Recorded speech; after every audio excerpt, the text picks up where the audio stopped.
Hello and welcome back to the workshop. This is a short update video, so there won't be any machining in this one. I'm sort of between projects now. I've got my DRO to the stage where I'm happy for now, and I'm going to come back to that in a couple of weeks. Got some interim stuff that I'd like to do first, and then I'll come back to that Z-axis.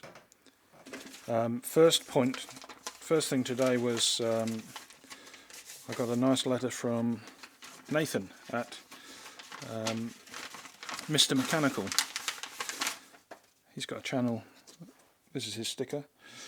He's got a channel in the UK, and he's got some excellent projects on the go. He's making a miniature Caterham car, steel framed car, and it's basically a model, I think. He's also made a working shaper from scratch, which is very impressive. He's got a few teething troubles with rigidity and that kind of stuff, but he's working through those, I think, and so it's some really interesting content there. And with all the interest in shapers and stuff that there is nowadays, it's making me think, well, I'd like a little hand shaper for doing internal keyways and all that kind of stuff. We'll see though, I've got plenty of projects already. Next item was got some nuts and bolts and screws arrived. My lathe uses the AXA style of toolpost. It's a toolpost holder that I had on my Hercus lathe, which is very much like the South Bend, and I transferred it over to this lathe when I got it. The system is absolutely brilliant, and I wouldn't change it. It's fantastic. The adjustability of each tool holder, the repeatability is great. Just really happy with the system. The one downside is that all these M8 by 20 grub screws are made of cheese grade material. So the holders themselves are hard as nails, perfectly good, and they don't sort of see any wear, but the screws are rubbish. So with 13 of these tool holders, and most of them take these M8 screws, I've ordered 50, and just gonna try and open that. Yeah, they look exactly the same, but these are grade 14, and yeah, I'm going to switch all those out one of these days.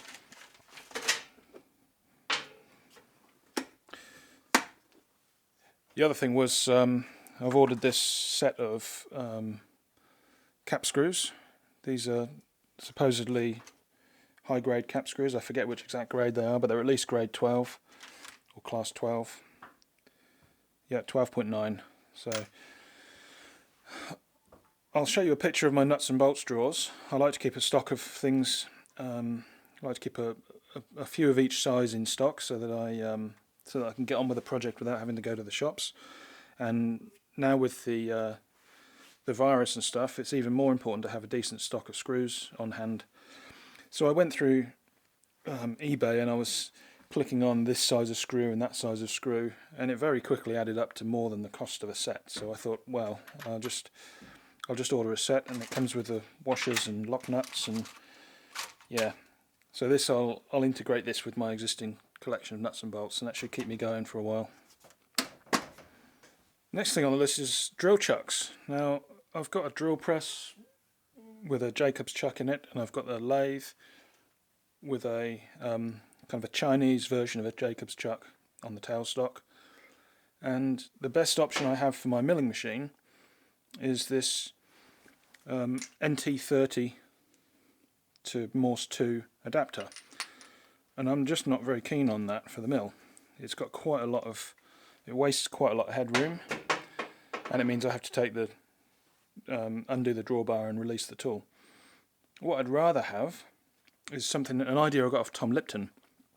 He's got a keyless chuck, and he's running it on a short parallel arbor. Now you might recognise this Rome drill chuck. It's a keyless drill chuck. It's the one I said had no jaw wear, and it closes up perfectly. So I'm really happy with the chuck. I cleaned this up. You would have seen this in a video about 10 months ago, I think. I took this all apart, pressed it apart, and cleaned everything so that it just runs absolutely beautifully. It's a really nice chuck. So yeah, it's got a 3/8 24 thread on the back. So I think it's designed for a cordless drill or a hammer drill or something like that. But what I might do is turn up a parallel shank that can fit into either a 20 or maybe even a 25 mil collet. And the idea is that with the collet holder I haven't got significantly more stick out than with the standard chuck, but I don't have to take anything out of the spindle. I can just wind the knee down a few turns, slip this in, and be off and running. I basically don't use this. Not only is there some wear on the jaws, but I tend to use collets for drill bits and spot drills and edge finders and countersinks, and it's so slow changing between the collets for everything. So I'd like a system that I can use. And the other thing was, I'm always using a little drill chuck with a countersink in it, and I just turn that by hand, and that works great for me. I'll treat it like a big pin chuck. But what I'm thinking of doing is, if this goes well, I might make up another parallel handle for this that can double up as a handle that I can use by hand, and also can go into a collet. So if that had a 20mm shank on the back of it, that could become a useful. It's even smaller. So for small stuff, that would be very handy. And I've got an even smaller one that actually closes down to 0. So it doesn't go very big, but it does close down to close enough to 0 for my taste. Jacobs Multi-Craft Chuck MC6G1 0 to 8mm. So for model making and stuff like that, that would probably be very handy to have up in the mill.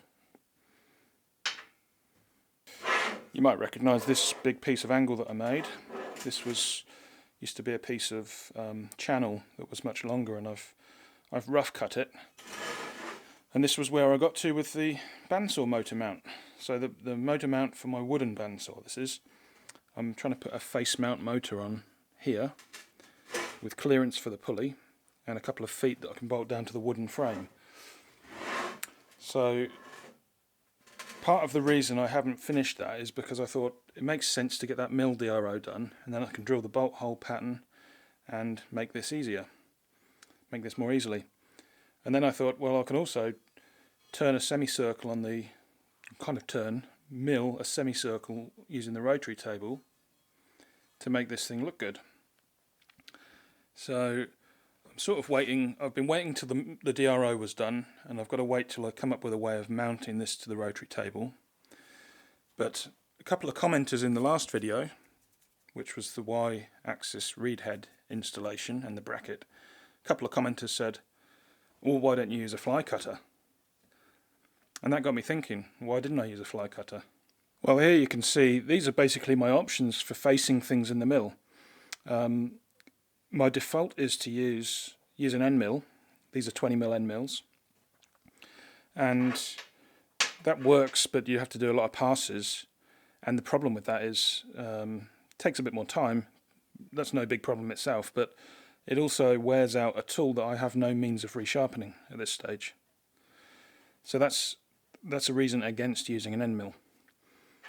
I've got this set of 3 mini fly cutters, which this one's definitely seen better days. It took a bit of a beating when we did the work on the clutch, because it was working on some hardened material, and I ended up stripping out these cheese grade screws, and I think I had to set up a spacer here for some reason, because it was bottoming out. The actual cut was bottoming out on the body, not the cutter. So because I was having such a small diameter here, I couldn't get it to work. Anyway, it worked in the end, but it wasn't ideal. But even the biggest of those 3 cutters is, let me get a measuring tool. Yeah, the biggest of the fly cutters I've got is 35mm. Call it 1 3/8 inches. And it's just it's a bit too small for that machine. It doesn't really make sense to swing a circle 50 or 60mm diameter. I could do with a bigger fly cutter, really, and that's where I'm leading to with this. I think what I'm going to do before I mill anything on here, I'm going to build myself a bigger fly cutter, and that'll allow me to surface all these faces and get rid of the rust. And I'm using a cutter that I can easily resharpen in 2 minutes. So it's cheap, it's quite capable. I can make quite a big, I could probably face this in 2 passes. This big plate here, with the size of cutter I'm thinking of. You might see I've got a face mill here as well. I haven't ever got a brilliant finish out of a face mill, and I consider it a roughing tool. This is good because it's on a nice, it's nice and short. There's no particular stick out, and it's got 4 teeth, and these are reversible, and I've got a packet of inserts for these.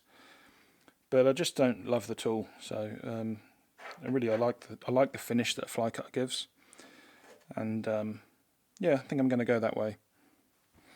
One more thing I should have mentioned is this is a big fly cutter as well, and it's big enough to probably do a cylinder head. You could configure this for easily for a 300mm or a 12-inch swing, which is massive. I'm not familiar with using this kind of fly cutter, and I haven't tried it yet. It'll be on the to-do list, but I don't know if that shank is really thick enough and strong enough for this design. I don't know. It needs a bit of experimentation. But I think I like this style of fly cutter. I just need one that's maybe twice the diameter. I've got this piece of 2.5-inch chromoly, 62mm chromoly, which could do the job. Okay, that's all for now. As I say, it was just a quick update to show you what's going on in the meantime, and you can probably expect this drill arbor to be the next machining project that I do. I might even get started on that today. Okay, thanks. See you next time.